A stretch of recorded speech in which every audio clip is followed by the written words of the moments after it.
Hi, I'm Margaret Elisabeth. I'm one of the co-chairs of the Lavender Green Caucus, and I'm here with our other co-chair tonight, Cathi Woodward. Cathi, would you like to say something? Introduce yourself. Something. Oh, hi, I'm Cathi. How's that for something?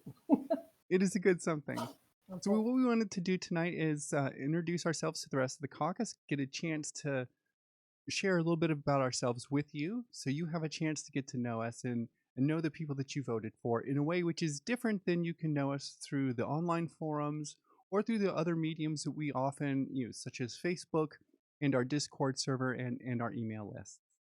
So thanks for tuning in. We're going to try and keep this short. We want to share a little bit about ourselves and hope you get a chance to know us. So, Cathi, why don't you start off and tell us a little bit about yourself? Um, let's see. A little about myself. Let's see. I've had white hair for a very long time, so um, now the wrinkles match. Well, where are you from, Cathi?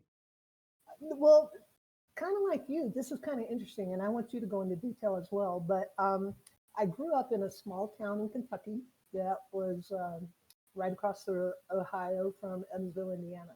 So nobody's heard of Evansville, Indiana, so that's how small Henderson, Kentucky is. And let's see. Wow, this is kind of weird because I was thinking about it because I had your what might be considered normal middle class life for the first 5 years. But even that 5 years was fraught with trauma. But at, I lost my father at 4 or 5 years old. And I was actually there when it happened, but I'm, Hmm. dumb kid sitting on a telephone pole on the ground watching him mow this humongous field. And then he fell down, and all of a sudden people are running, and I'm just sitting there, what's going on? But anyway, that's another story. So, so from 1 to 5, and then 5 to 15 was my mom was raising 7 kids by herself in this little small town. 15, 16, I got out of there to Los Angeles and spent a couple of years in Hollywood. And I'm sure many people know the Hollywood teenager runaway story. And I saw it, and it's true. And I, you know, kept my nose clean, got a job with ABC TV Center, 4151 Prospect Avenue, Hollywood, California, 90027. It's weird the things you remember, right? But Yeah. anyway, so spent a couple of years in Hollywood, which was, for a teenage kid, you see all kinds of weird stuff, right? So as soon as I turned 18, I got my GED, got my driver's license, joined the Air Force. So there's another segment, and then got out of the Air Force. There's another segment, and then married for 7 years and have a beautiful daughter. There's another segment. And I'm telling you, it's a million lifetimes. I feel like Forrest Gump sometimes. But Relatable. how did I get into the Green Party? Well, that's a very good question because activism is a scale of progression as well. And I wasn't even comfortable to come out into my own community until my mid 40s. Um, and in that point in time, it was a fire that lit up in the Denver neighborhood. And I'm like, hey, wait a minute, we got to do something about this. And so we did something about that. And that lasted about 5 years, at which point in time was the marriage equality thing, and got involved with that. A few years later, a whole lot of stories there, let me tell you. I bet. And let's see, after that was successfully completed, let's see, started showing up out on the streets for this action or that action or the other action. But it wasn't necessarily queer related anymore. And then that eventually progressed into started showing up to the Green Party local and having a good time and going from there. So that's sorry I took so long, but that's the quick No, start. no, no. No, that's a that's not long at all. That's a good story, and thank you for sharing that with us. It does help us know you a lot better. And thank you for your service. I had no idea that you had been in the Air Force before. I think that might be kind of some news that most of our caucus members don't know about you. So thank you for sharing that. Well, now it's your turn. Fair enough. Where you come from and how'd you get here? So my story is, a story which is one that's often told, I suppose. Born in a small town. I was actually born in Knoxville, Tennessee, and I was adopted when I was 2 years old, and we moved to Jonesboro, Arkansas, for just a little bit of time before finally making it to Corpus Christi, Texas, where eventually, when I was about 6, we went to Libya. And I spent the next 10 years living in a place called Marsa El Brega, which is a small little port town on the Mediterranean coast. We had about 800 people. So my Wow. childhood was very isolated and different than most of my peers. This was a socialist country, so we didn't spend money for things, but there was, even if we would have had money, there was nothing to buy. We got food shipments once every 6 months, once from the United States and once from the UK. Outside of that, it was only what our parents could make for us to eat. So it was a very strange kind of childhood. Didn't have television. There was no radio, no print media to read other than books in the bookstore or in the school library. That was what I read, and that was the primary source of my education for most of my life. When I moved to the United States as a teenager, I ended up living in Florida, in Sarasota, Florida, and I was exposed to a broad range of religious perspectives and cultural perspectives that were completely outside my experience at that point. And it was a wide open country, and I was here for it. So after spending a couple of years, bouncing around the country trying to find my biological parents, which I managed to do, I'm in contact with my biological father now. Unfortunately, my biological mother passed on some years ago, but I met them and reconnected with them. And I ended up joining the military and serving in the 101st Airborne. And after that time, um, I met a lovely person, and we had a kid together, and it was beautiful and great, and a lovely life and everything. And life circumstances take one apart. And so I found myself living in Seattle eventually, some 10 years ago. And as things were changing in the country, I started to realize that my trans activism up until that point had been really specific and related to trans issues, and I was narrowly focused, and yet the issues that impact me and my society were more broad and than just my own activism had been. So I started looking around for other places where I could put in good faith effort and work to create a change which would be manifest and material in my society. And I looked at the Democratic Party, and it was not a place that I could go. I obviously couldn't go to the Republican Party, but I did look at the Libertarian Party. They have a lot of appealing ideas, and they do value individual liberty, which as a trans person is a very important thing. The ability to self-identify, to have that respected, is a big deal. And so those arguments appeal to me. And of course, the Libertarian Party is pretty good on trans rights. But ultimately, they have many issues which I couldn't support. So I found myself, through a happenstance, I guess, then of eliminating other Wow. groups, found myself with an opportunity to listen to Dr. Stein speak. And when she spoke, it it resonated with me. She spoke articulately and well. And I thought this was a person who I could feel good about supporting. This was a person who wasn't going to sell me out to war interests. This wasn't a person who was going to eventually undercut my entire community and our entire system of life by selling us out for higher medical costs and continuing to exploit our planet and Mhm. remove the resources which we are stewards of on this earth.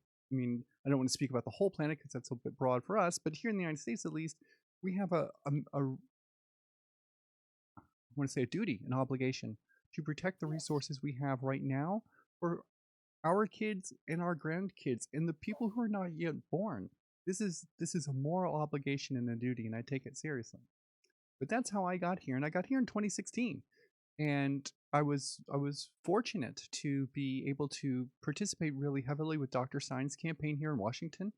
And during that time, I was approached by the Lavender Caucus, and after I had joined, and asked if I would be interested in running for a national delegate position. And I thought about it, and I consulted with my partners at the time, and they supported my endeavor to do so, and so I did. And to my utter complete surprise, I won my seat. I won my election. And Right. I was so overwhelmed, and I was so happy to be able to have a chance to represent us on the national list, because I really am passionate about our community, and I'm passionate about our causes, and I believe that dialogue and debate is our way forward. And so I wanted to argue it, and I was really proud to be part of the sex worker amendments right that the Lavender Caucus proposed. Even though it was not adopted by the party, we won the majority of the vote, and I was heartened by that. I was really encouraged. The discussion was disheartening in many cases, but the overall vote was a good vote, and I'm confident that the next time we present this, we'll actually get it through. I was a bit Yeah, long-winded of my own, I suppose. it is what it is. So Indeed. in 2016 with Dr. Stein, huh? Hmm. That's pretty cool. I can't argue that point because it's that's what won me over is both the platform itself, because I did the same thing in terms of, well, what does this one look like? What does that one look like? And what does the pirate party in Europe look like? you know, Exactly. Yeah. and landed on the party platform and values. I'm like, that's very cool, and registered green in 2012, and just started working forward from there. So I got to vote for Dr. Stein twice Nice. because you're right, very articulate, very passionate. I'm thinking that she's very developed her speaking tremendously over the national exposure. But at the same time, it's also very difficult to stand up and make yourself a target, because we have a society that is glued to a boob tube, and that takes our humanity away from It it. does. And it's important to not under or dismiss the role of sexism that, you know, having a woman candidate will encounter, and she Mhm. encountered a lot of Right, it.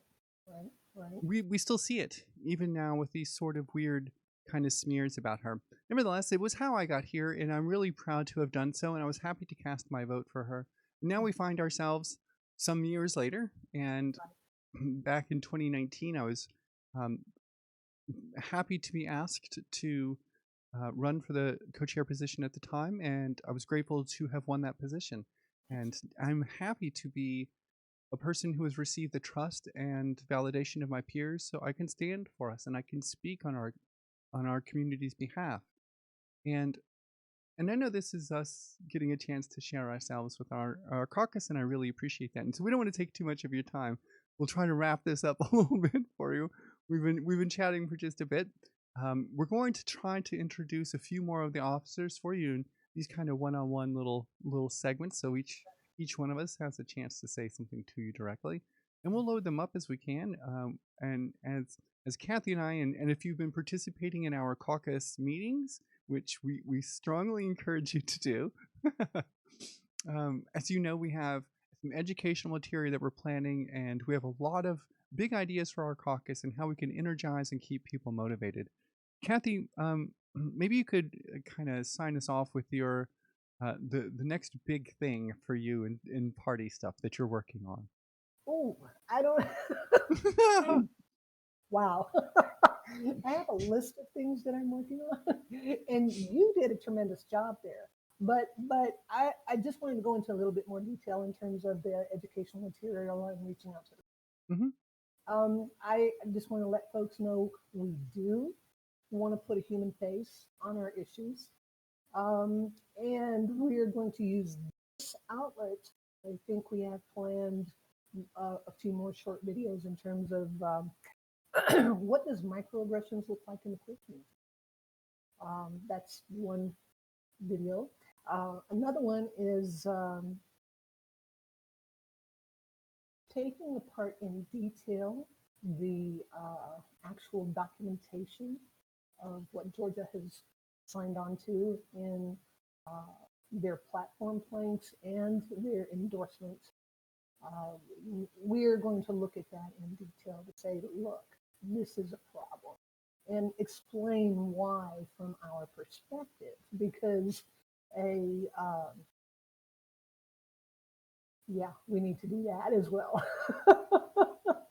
So I just want to thank everybody for their time, for tuning in, and you, Margaret, Elizabeth, for putting this together for us, because you are far more technically competent than I am. So thank you, and thank everybody watching, and tune in for the next video. Thank you, everybody. We really do appreciate it. Indeed, as Cathi said, we're going to be producing some more materials, and we hope you get a chance to check them out. Please make sure, if you liked what we had to say here today and you want to talk to us, you can do so below in the video in the comment section. If you are a queer person in the Green Party and you are not a member of our caucus, please consider joining us. And you can do so at lavendergreens@gp.org. Send us an email, talk to us, and we will talk to you. You can come and hang out with us, and we can change the future. This is a thing we can do, and we are trying, and we're going to do it. You just stay with us and watch. Bye, everybody.